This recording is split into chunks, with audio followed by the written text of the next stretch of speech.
Hi, I'm Tom D here in Rotterdam with H2 View, and I've been joined by H2 Green. Perhaps you could introduce yourself and the company. Thanks, Tom. My name is Luke Johnson. I'm the founder of H2 Green. We're a GTEC group company, and we're one of the hydrogen asset developers in the UK, looking to build and operate hydrogen production facilities, targeting initially the transportation sector, looking into some of the more industrial applications as well.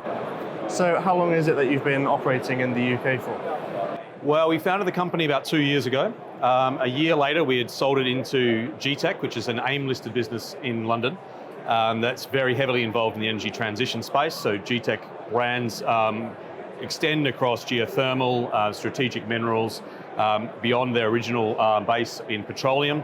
And for the last year and a half, we've been working vigorously towards getting some of the first hydrogen projects up and running and off the ground.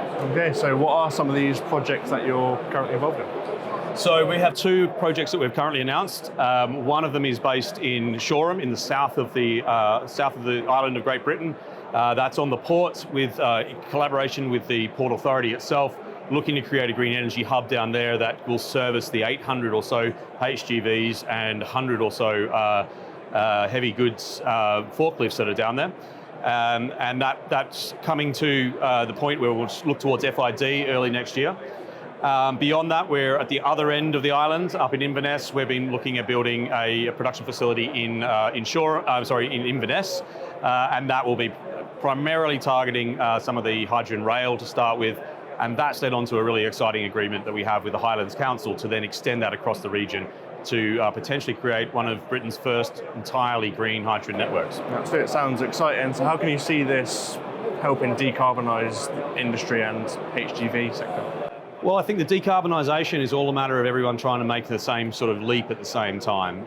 We're here to try to unlock that supply, and our entire brand is security in supply. We want to make sure that hydrogen is available for the customer when they want it, with no interruption in their supply.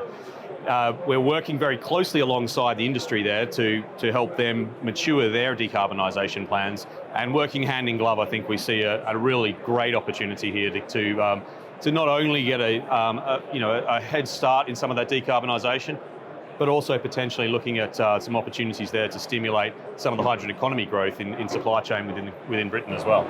And you mentioned some of your projects you've got upcoming. So what's in the near future for H2 Green? Well, there's a lot in the future.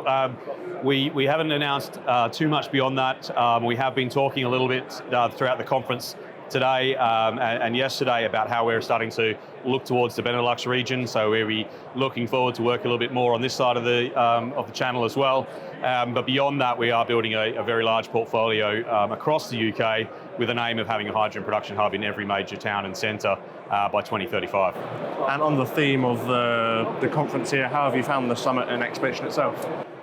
It has been amazing, actually. The summit today continues to have the same kind of energy that we saw at its opening, which after 2 days of busy activity, I thought it would be starting to calm down. But the excitement is palatable in the arena. I think people really understand that this is a really transformative opportunity. So it's really interesting to be here. Thanks for your time, and I'll leave the final words with you. If anyone at home is watching or here, if you had a message for them, what would it be? Look, I think the way we see it is that the future is really about to arrive, and we're very excited to be a big part of it. And looking forward to supplying hydrogen to everyone in the near future. Luke, thank you very much for your time. Thank you, Tom. Thank you. Cheers.